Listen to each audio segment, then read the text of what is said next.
ये है mahindra.guru.com, the Brahmastra for success, और आप देख रहे हैं न्यूज़ फीवर, सबसे पहले और सबसे तेज खबर। आइए देखते हैं 15 जून 2016 की पहली सुर्खी। डीसीबी बैंक ने बेंगलुरु में पहला आधार से जुड़ा हुआ एटीएम शुरू किया है। इस एटीएम से आधार कार्ड क्रमांक और आधार फिंगरप्रिंट डालकर नकदी निकासी की जा सकती है।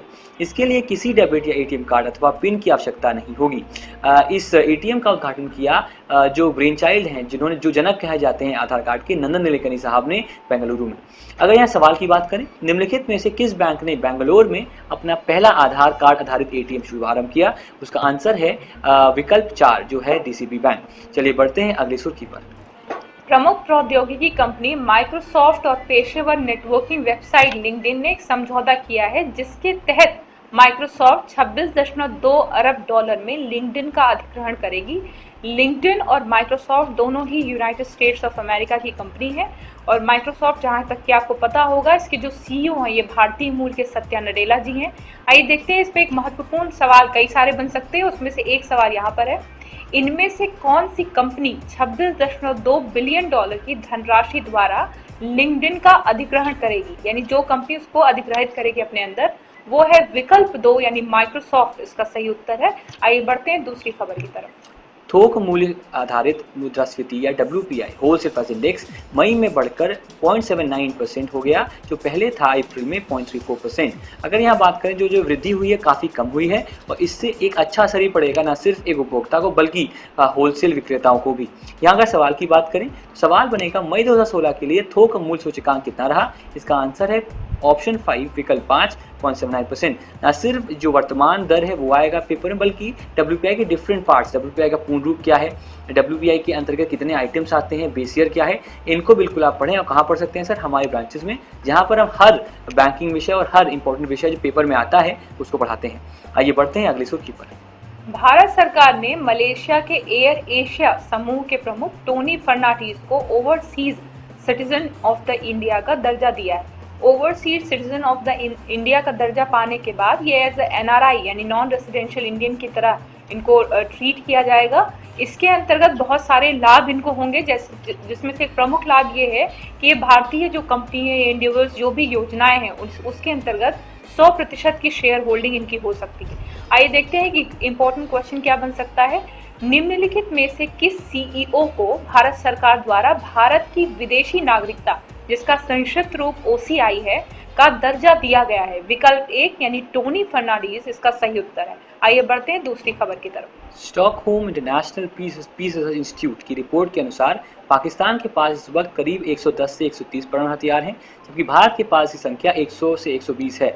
इस रिपोर्ट में बताया गया कि 2016 के आंकड़ों के मुताबिक अमेरिका, रूस, ब्रिटेन, फ्रांस, चीन, भारत, पाकिस्तान, इजराइल तथा उत्तर कोरिया के पास करीब 15,395 परमाणु अस्त्र हैं। अगर हम बात करें तो NSG न्यूक्लियर सप्लाईज ग्रुप, उसको लेकर काफ़ी बहस हुई है आजकल, क्योंकि इंडिया चाहता है उसमें मेंबरशिप, ताकि वो कई तरीकों से न्यूक्लियर वेपन्स का या फिर न्यूक्लियर पार्क का इस्तेमाल कर सके।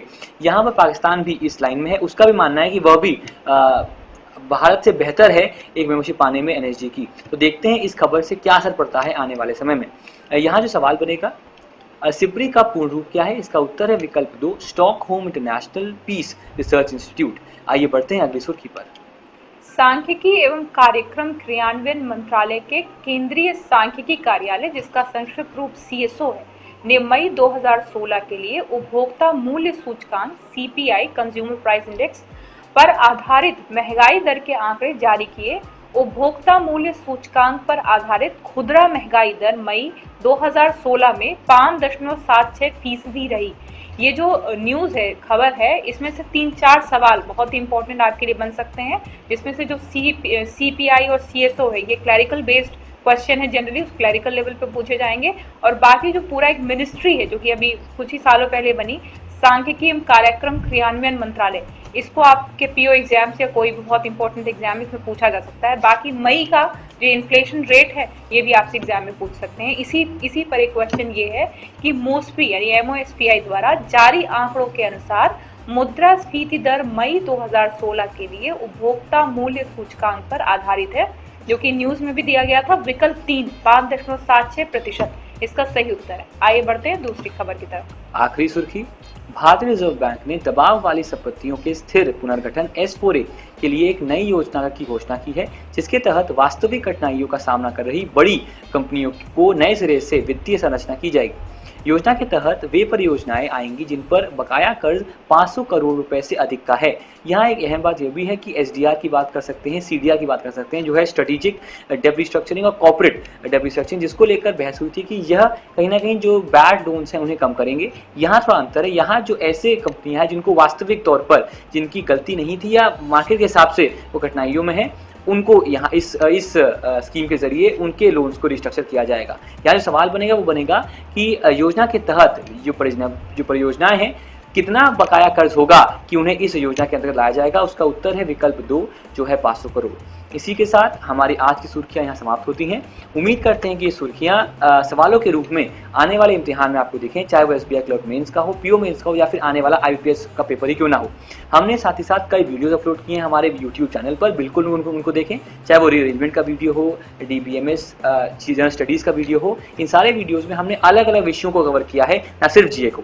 अगर और बात करें तो हमारा जो एक बूस्टर था UIC का, उससे काफ़ी हद तक कॉन्सेप्ट आए इस बार की UIC पेपर में। हमारी यही कोशिश है कि चाहे वो SBI क्लर्क मेंस का बूस्टर आने वाला हो या फिर आने वाले डिफरेंट डॉक्यूमेंट्स हो, उनसे आप पढ़ें और एग्जाम के अंदर उनका आपको फ़ायदा मिले। इसी मंशा के साथ आपसे विदा लेते हैं और एक ही हमारा मोटो है, आपकी सफलता में ही हमारी सफलता है। धन्यवाद। धन्यवाद।